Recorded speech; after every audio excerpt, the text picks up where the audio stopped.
Hello everyone, I hope this finds you in good health. Welcome to Emunah Until the Sunset. Firstly, I just want to express my thanks to all of you who've stuck with me until now. Thank God I have a list of nearly 90 amazing people that receive my emails. Every time someone reads my emails and sends their thoughts, and every time someone tells me they printed this email for their Shabbos table, it really, really warms my soul. So I thank you all so much. We are now entering the fourth Sefer, the fourth book of the Torah. We are 3/5 now of the way through this year's Torah reading cycle. And what a year to be on this journey of Emunah through the Torah. This week's Parsha begins in the wilderness of the Sinai Desert. God asks for a census of the 12 Shvatim, the 12 tribes, and the numbers of each Shevet are given.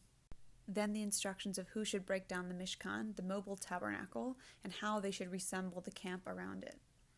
There are also mentions of the formations of the camps and how each Shevet should have a unique flag marking their area. I thought this was really interesting. So why so much of this counting and careful organization for people whose ruler is omniscient? Doesn't God know how many of them there are? Doesn't God know how many of each Shevet there are? To answer those questions, yes, he does. But do we? The counting isn't for God, it's for us. It's to remind us that each piece of the puzzle is valued and important. My mental image is of a tall stack of blocks. The blocks on the outside are more visible, but the blocks on the inside are just as important to the integrity of the structure.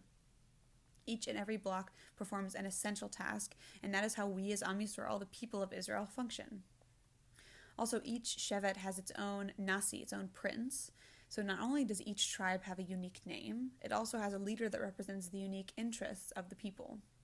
Moshe, Moses, and Aaron, are of course extremely important people and leaders, but for a group as large as Bnei Yisrael, the children of Israel, having a system of smaller leadership shows concern for the individual.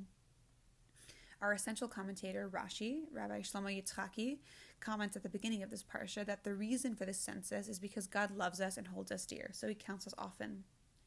When we treasure something, we look at it a lot, like jewelry or clothing, books, whatever it is, we check in with the things that we love.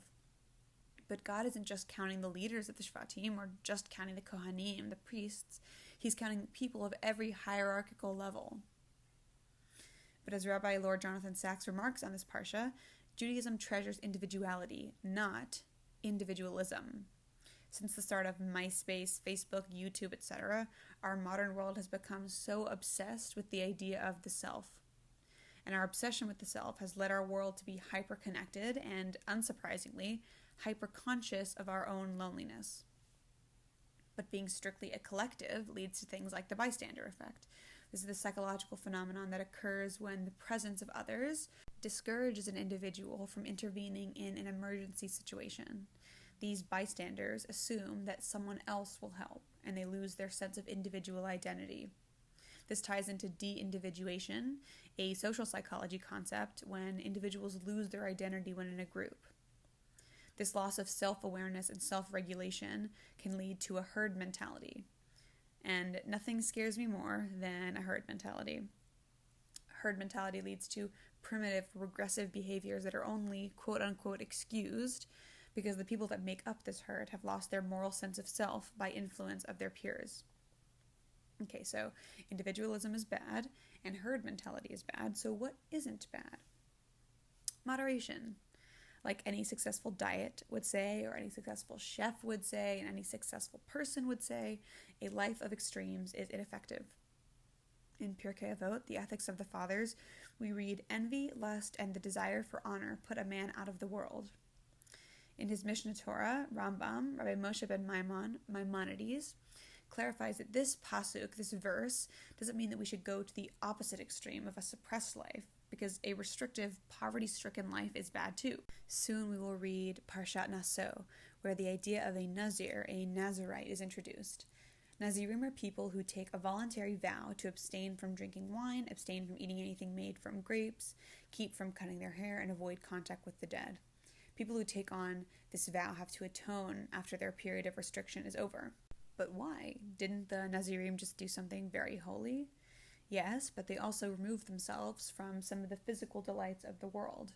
This is a kind of act of disrespect to the Creator who made all of it possible. As our sage Hillel famously said, Im ein ani li mili, וכשאני לעצמי מה אני, ואם לא עכשיו אימתי.